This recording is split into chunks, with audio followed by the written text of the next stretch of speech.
Hello friends, welcome back to my YouTube channel science India tech के इस episode में मैं आपका स्वागत करना चाहता हूं। आज हम समझेंगे कि जो टायर का कलर होता है काला ही क्यों होता है, कोई और कलर का क्यों नहीं बनाया जाता। तो आइए समझते हैं इसके पीछे का साइंस क्या है।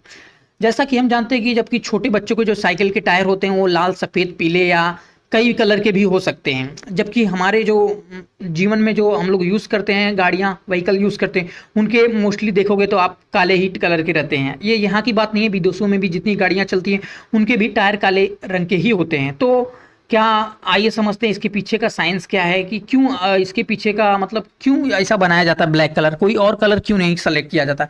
जैसा कि हम जानते हैं कि टायर रबड़ से बनता है, लेकिन प्राकृतिक रबड़ जो होता है ना स्लेटी कलर का होता है। तो टायर काला होता है इसलिए क्योंकि उसके अंदर कार्बन ऐड किया जाता है। अब कार्बन क्यों ऐड किया जाता है वो समझ लीजिए। देखियो, जो टायर बनाया जाता है वो जो प्रोसेस से बनाया जाता है उसका नाम होता है वेल्केनाइजेशन ऑफ रबर। मतलब रबर का वेल्केनाइजेशन करके उसमें कार्बन ऐड करके उसके बाद टायर का निर्माण किया जाता है। अब टायर में कार्बन ऐड क्यों करते हैं वो समझते हैं। देखिए, टायर में कार्बन इसलिए ऐड करते हैं कि कार्बन रबड़ जो होता है काफी मुलायम होता है। तो अगर मुलायम टायर अगर लगाएंगे तो जब आप फ्रिक्शन होगा, रोड के कांटेक्ट से जब आपकी गाड़ी चलेगी तो फ्रिक्शन होगा, तो बहुत सारा वो टायर की जो लाइफ होगी खत्म हो जाएगी, क्योंकि उसकी स्ट्रेंथ उतनी अच्छी नहीं होती। तो हम लोग क्या करते हैं, इसकी स्ट्रेंथ बढ़ाने के लिए उसमें कार्बन ऐड कर देते हैं। देखिए, कोई भी चीज़ है, कोई भी मटेरियल है, तो आप उसमें कार्बन अगर ऐड करते हैं तो उसकी स्ट्रेंथ बढ़ जाती है, लेकिन एक लिमिट होती है। अगर उस लिमिट से ज़्यादा आप बनाएंगे तो जो मटेरियल की प्रॉपर्टी होती है वो प्रॉपर्टी के ऊपर इफेक्ट आता है, फिर प्रॉपर्टी चेंज होने लगती है।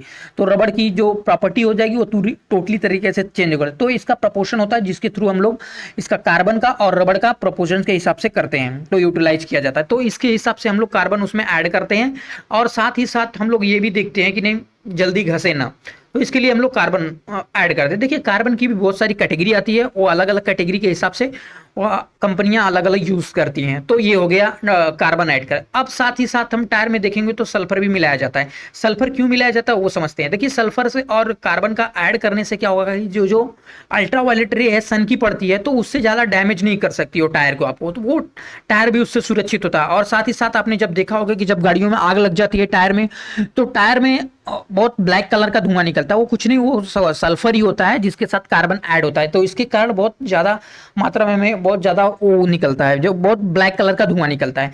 और अब हम देखेंगे छोटे बच्चों की जो साइकिल होती है उसमें देखोगे तो आप नॉर्मली तो बहुत जो रबड़ की क्वालिटी होती है उसमें कार्बन ऐड नहीं किया जाता, क्योंकि वो मोस्टली देखोगे तो मतलब होम पर्पस के लिए ही बनाया जाता है, तो वो जल्दी घस जाते हैं वो टायर। तो ये सब प्रॉब्लम होता है जिसके कारण हम लोग उसमें उसका चेंज नहीं करते कलर। तो हम लोग कोई भी कलर में बना देते हैं। जो छोटे बच्चे की साइकिल होती है या कोई गाड़ी होती है तो इसमें कोई इफेक्ट, क्योंकि ज़्यादा चलाना नहीं था तो घिस जाता। आप देखेंगे तो वो बहुत जल्दी ही घिस जाते हैं। Thank you friends.